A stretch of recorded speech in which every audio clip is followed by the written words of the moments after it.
बिहार में 1,70,000 शिक्षकों की होने वाली भर्ती में दूसरे राज्यों के अभ्यर्थियों को मौका देने के बाद से बवाल मचा हुआ है। शिक्षक अभ्यर्थी लगातार नियमावली में संशोधन का विरोध कर रहे हैं। 6 जून से 24 जून तक नियमावली में सरकार ने 7 संशोधन किया। सबसे ज्यादा विरोध आखिरी संशोधन को लेकर है, जिसमें योग्य शिक्षकों की बहाली हो, इसके लिए दूसरे राज्यों के अभ्यर्थियों को मौका दिया गया है। अभ्यर्थियों का तर्क है कि बिहार में योग्यता की कमी नहीं है। इस नीति से बिहार के युवाओं को मिलने वाले रोजगार का अवसर कम हो जाएगा। सरकार राजनीति से प्रेरित होकर इस तरह के फैसले ले रही है। शनिवार को सुबह 9 बजे से लेकर दोपहर 3 बजे तक पटना रण क्षेत्र में तब्दील रहा। छात्रों के समर्थन में छात्र संगठन और विपक्षी दल खुलकर उतर आए हैं। उग्र आंदोलन से लेकर विधानसभा घेराव तक की चेतावनी दे रहे हैं। शिक्षा मंत्री प्रोफेसर चंद्रशेखर अपने बयानों से विवादों में रहते हैं। पहले उन्होंने रामचरितमानस की विश्वसनीयता पर सवाल खड़ा किया था। अब उन्होंने अपने एक बयान में कहा है कि बिहार में फिजिक्स, केमिस्ट्री और अंग्रेजी के योग्य अभ्यर्थी नहीं हैं, जिन्हें इन विषयों का शिक्षक बनाया जाए। शिक्षा मंत्री के बयान के बाद से बिहार में बवाल मचा हुआ है। छात्र शिक्षा मंत्री को पद से हटाने की मांग कर रहे हैं। अब शिक्षा मंत्री जी को बिहार के टैलेंट के बारे में समझाना होगा। आज देश का हर 12वां अधिकारी बिहार का निवासी है। यूपीएससी क्रैक कर आईएएस बनने में बिहार का टैलेंट दूसरे नंबर पर है।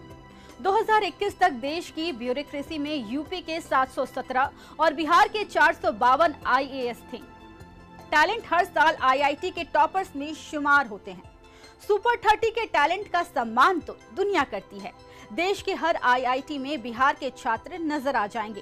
केंद्र सरकार भी मानती है कि न सिर्फ पढ़ाई में बल्कि देश की सुरक्षा के लिए सेना में सर्विस करने वालों में बिहारी पीछे नहीं है। 2022 में रक्षा मंत्रालय ने जानकारी दी थी कि भारत की सेना में करीब 13,04,000 सैनिक हैं, जिसमें 1,04,000 बिहार के हैं। बिहार प्रारंभिक युवा शिक्षक संघ का कहना है कि शिक्षा मंत्री का बयान बिहारी युवाओं की योग्यता पर सवाल खड़ा करता है। 4 साल से तमाम जरूरी योग्यता के बावजूद सरकार इन विषयों के शिक्षकों की बहाली नहीं कर रही है। शिक्षक अभ्यर्थियों ने सरकार की इस नीति को दमनकारी नीति बताया है और इसके खिलाफ आंदोलन कर रहे हैं। वहीं नई शिक्षक भर्ती नीति के तहत नियोजित शिक्षकों को भी राज्यकर्मी बनने का मौका दिया जा रहा है, मगर इसके लिए उन्हें परीक्षा पास करना होगा। नियोजित शिक्षक इसका विरोध कर रहे हैं। अब सबसे बड़ा सवाल ये है कि क्या डोमिसाइल पर सरकार फिर से विचार करेगी? आइए अब अभ्यर्थियों के दावे पर एक नजर डाल लेते हैं। अभ्यर्थियों का कहना है कि शिक्षा मंत्री को तथ्यों की जानकारी नहीं है। कम वेतन के कारण सीटें खाली रहती है। जटिल प्रक्रिया के कारण भर्तियां कम होती है। देरी के कारण योग्य अभ्यर्थी अलग हो जाते हैं। साइंस शिक्षक को कोचिंग में ज्यादा पैसे मिलता है। बिहार सरकार को पे स्केल बेहतर करना चाहिए। बिहार में पहले ही रोजगार के मौके बहुत कम है। बिहार में आईटी सेक्टर और बड़ी इंडस्ट्रीज नहीं है। जानबूझकर बहाली में बंदरबाट किया जा रहा है। बीच बीच में जानबूझकर नियम बदले जा रहे हैं। अब सरकार के तर्क को भी समझ लेते हैं। दूसरे राज्यों के मेधावी छात्रों को मौका मिलेगा। डोमिसाइल सर्टिफिकेट की जरूरत नहीं होगी। फिजिक्स और केमिस्ट्री में शिक्षक नहीं मिलते।